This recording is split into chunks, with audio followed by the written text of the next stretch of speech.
This week on Africa Weekly, we're on the streets of Kampala, where a number of politically motivated arrests have sparked violence.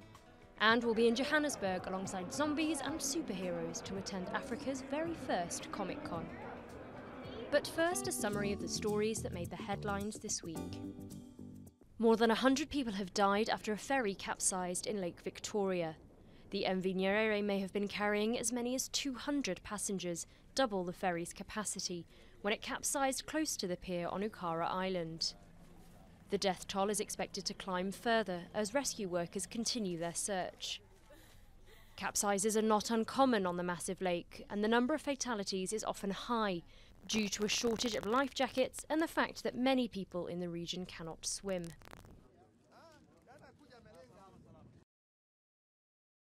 Supporters of Ugandan pop star turned opposition MP Robert Kyagulanyi gathered to welcome him at his Kampala home as he returned from treatment in America. The opposition firebrand, who has garnered widespread support among Uganda's youthful population, pledged to continue his challenge to President Yoweri Museveni. I have come to continue exactly where I stopped.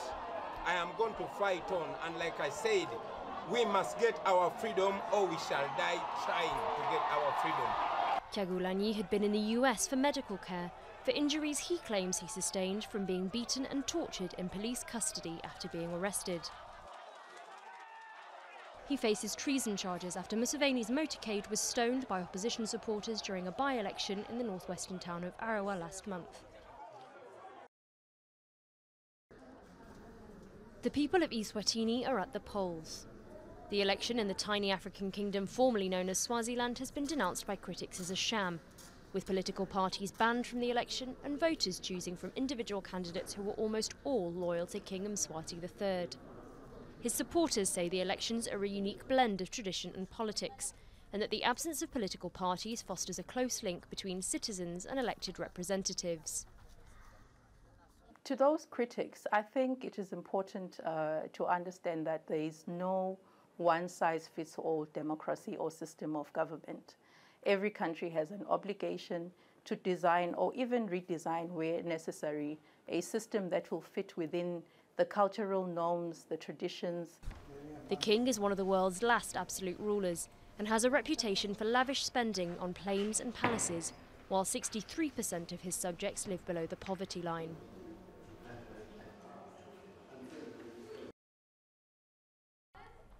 South Africa's top court ruled this week that private, personal use of cannabis was legal in a landmark case. Using the drug in public, supplying or dealing are still criminal offences, but cultivation for personal use will no longer be illegal for adults. This is a landmark victory in a sense that now it decriminalizes our private space. That we can, and we love what the Chief Justice said, that the private space is not limited to your home. True. Even your car is your private space. True. So that means to say nobody's going to stop us at the roadblock and find a ganja in your space. A historic handshake. Angola and Portugal have turned a page in their fraught history. Whirlwind talks in Luanda sought to move diplomatic relations beyond the bitter legacy of Lisbon's colonial rule that ended in 1975 when Portugal withdrew without handing over power and Angola sank into civil war until 2002. Algeria has pledged to take back its citizens who are residing illegally in Germany. I confirm that Algeria will recover its children, whether it is 3,000 or 5,000. On a visit to Algiers, Chancellor Angela Merkel reiterated Germany's commitment to welcome legal refugees. There is a great willingness in Germany to welcome people who have a good reason to flee. People from Iraq and Syria, for example. And these people must be able to obtain a right of residence so that their integration can begin, so that they have the opportunity to work.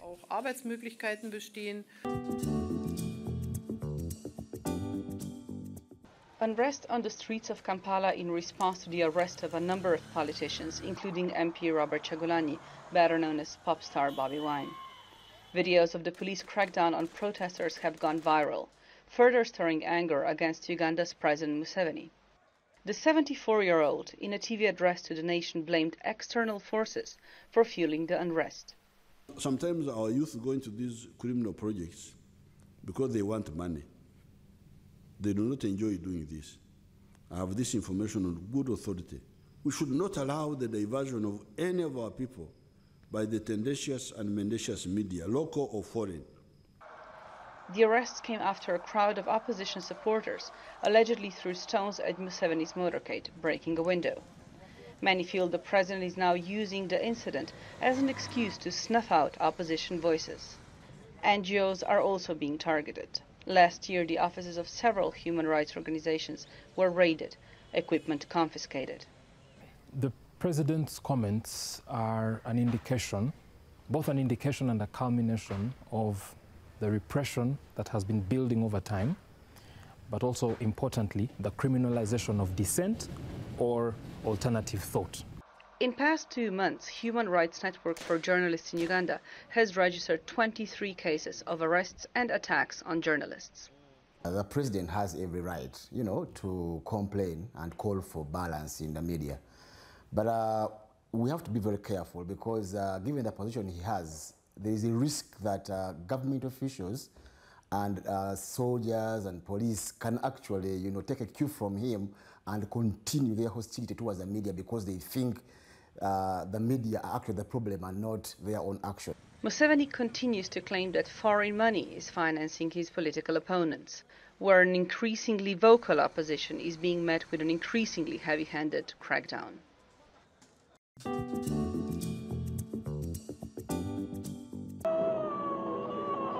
African fans were dead tired of waiting for Comic-Con to reach the continent, but finally their dreams came true.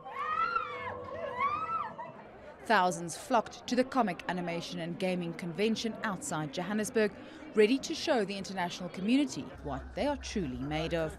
For South African artists, Comic-Con Africa was also an occasion to give local characters center stage. For people like us who are comic book creators, it's an opportunity to just share our work at home to the rest of the world, which is obviously cool. I mean, we've got the home turf advantage in a way. He is sort of almost the direct opposite of your typical superhero. He doesn't have superpowers. Johannesburg-based publishing house BB Comics showcased Ntata Molefe, a local man fighting crime in the dangerous inner city after his family was killed. The plot hits very close to home, especially given South Africa's recent crime statistics show more than 50 people are murdered each day, hitting levels of violence similar to countries at war. We all grew up liking Batman and Spider-Man and, whoever. But the issue is that we have our own stories to tell, and this is exactly what Comic-Con Africa makes possible. By giving us the space, by being able to showcase our work, we are able to show the world that we are able to take an art form and give people good quality, good stories, brilliant art, and actually put it out there, and people are interested. Globally, Comic-Con always featured new and upcoming games, often with enormous budgets and predominantly white heroes. But South African duo Nyamakop is breaking that glass ceiling by launching their own game, Semblance, the very first game out of Africa to be featured on the Nintendo Switch platform. When you look into the industry that you want to be a part of and you don't see yourself in it, you feel that maybe I'm not meant to be there, okay? Maybe I'm meant to be a rapper or something, But the thing is that when you start seeing more different characters, different people, different races, it makes everything richer, man. It's like, imagine eating Skittles with only one color in it, okay?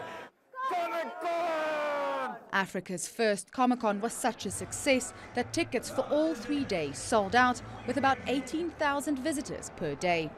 The organizers are vowing to make it an annual event, expanding the platform for African artists for years to come.